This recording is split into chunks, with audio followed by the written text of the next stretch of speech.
Good morning everyone! Today is Friday and yes, kakagising lang po natin.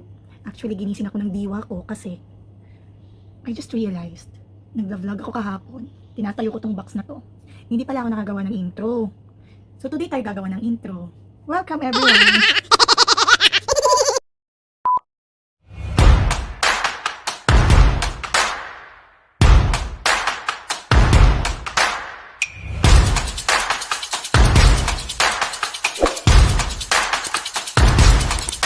It's weekend.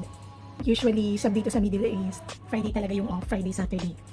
So, yeah, it's a beautiful Friday and ito na nga, kahapon, tinayo ko tong box na to.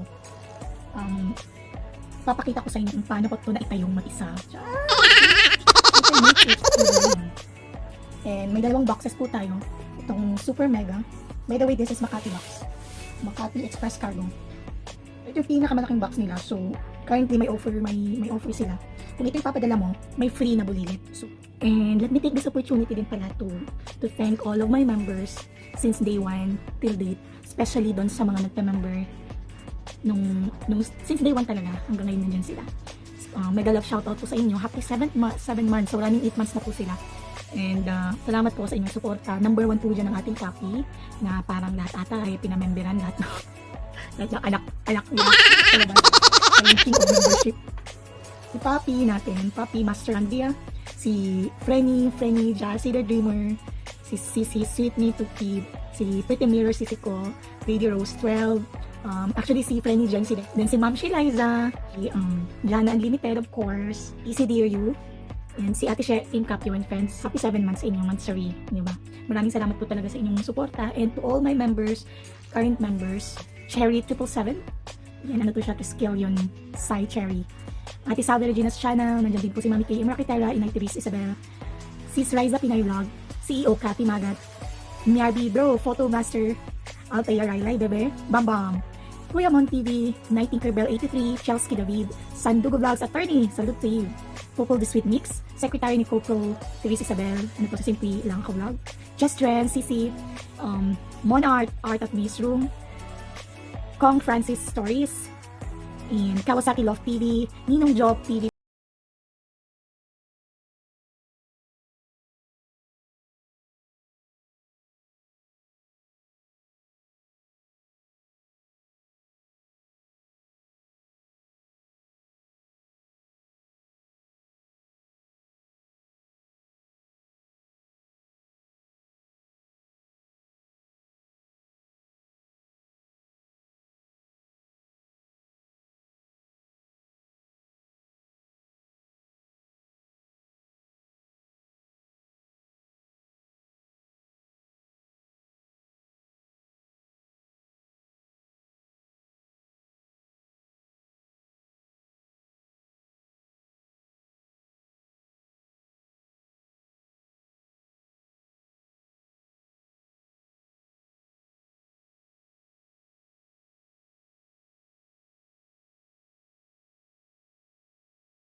Kami ng Pilipinas.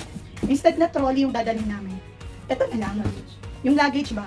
Eh, kung practical, yun yung ginawa namin kasi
Tapos, ibang bigat-bigat. Hanggang sa ganito, yung tape and all, maglagay sa box. Super nakakapagod siya, pero masaya. Napagawin na kasi namin to, parang yearly talaga kami nagpapabox. So, at least isang beses sa isang taon, mostly nagpapapagahe kami kapag tuwing nauwi kami magbakasyon. Ang ginagawa kasi namin, kasi kapag ka nagbabakasyon, di ba, limited lang yung luggage mo, mga 20 kilos. Kung mag-a-add ka pa per kilo, ang mahal nun. So, ang ginagawa namin, syempre alam mo na yung schedule mo pa uwi. So, prior to that, inaano na namin, kinikwenta na namin yung kasi it will take 45 days para dumating yung box.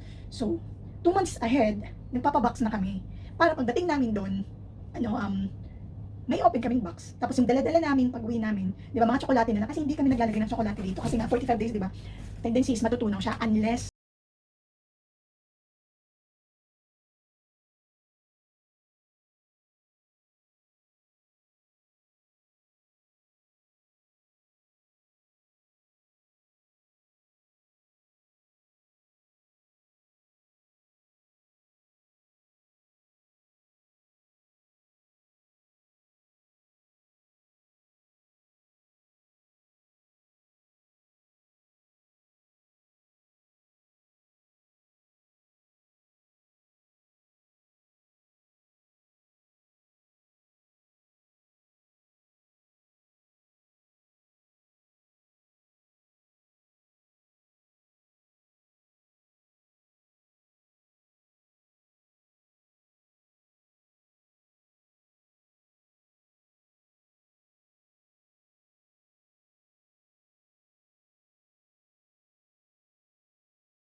down. Tapos na po yung bulilit box natin.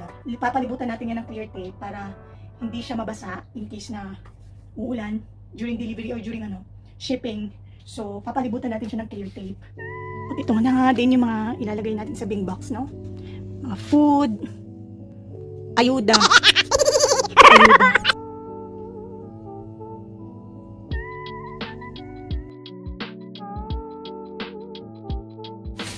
So, same thing.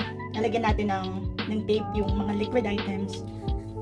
Sana pati tips. Kasi hindi ito isang bagsakang bili ng mga items. Ang gawa ko, kapag kung ano yung may offer, kunyari, kasi hindi naman lahat na itong items na ito one time nag-offer. Kunyari, asukal, nag-offer siya ng 50% off or buy one take one in a certain day. So yun yung bibilhin ko. Tapos iipon-iponin ko yan. Tapos some other days, kunyari may makita ako naka-offer ng mantika or yung mga canned goods, yung mga nagbabay mantika. Kasi ito yung offer sa araw na yun. Yun yung binibili ko. Tapos iniipon. Then kapag ka dumami na, ready ka na magpa-box. Diba? So hindi siya masyado mabigat. Tsaka binili mo siya ng offer. But pag offer, see to it na ang i-check niyong una is yung expiration date. Kunyari, itong asin. Ang bigat niya, 1 kilo, 2 kilo. So, mabibili mo lang siya ng 1 dirham. Convert mo yung 1 dirham into pesos, 13 pesos. Right? So, pwede ka na magpadala ng isang karton na asin. Yun lang yung ulamin nila. Diba? Hindi naman na siya, kunyari itong mga kape. Ginagawa ko dito is, nilalagay ko siya individually dito sa mga plastic na to. Pinaplastic ko siya, kunyari, nasa likod mo nila. Kunyari ito. Hindi ko na siya nilalagyan ng tape, pero isa-isa siya. Ayan. Bago ko ilalagay sa box, so nakaganito na siya. Plastic na siya. Ayusin na natin yung big box para nalagay na itong lahat. Then, check natin kung may space pa, pwede pa natin lagyan. Alright? Cool. Kaya pa ba? Kaya pa ba tonight? So ito yung malaking box. Ano siya? Ito yung mega jumbo char-char.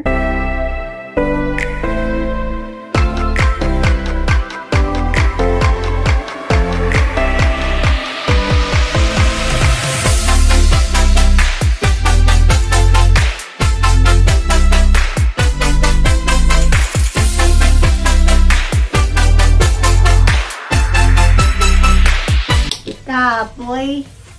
So, yun lang. Dinoble ko siya, same process.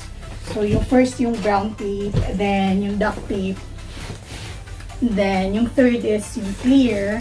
Ready na siya, pwede na siyang lagyan pa mapapakubangan pa doon. Okay this. Okay na this. So, mag-start na tayo. Yung pinaka-mabigat ilagay natin doon like sugar, asukal. Nilagay na natin sa plastic para safe siya, para hindi siya mabungkis. Kailangan natin siyang lagyan ng proteksyon. Pang asukal. Uy, iba yung iniisip nyo. Ayan.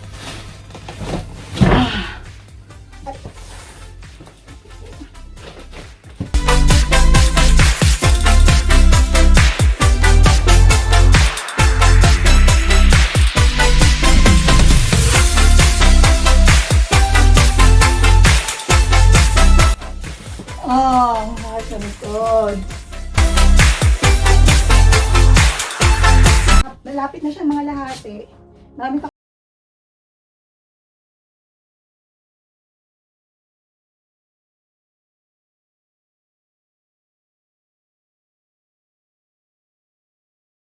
Love who you are and be compassionate, and then give that love and compassion and kindness to everyone around you, and it will always come back to you.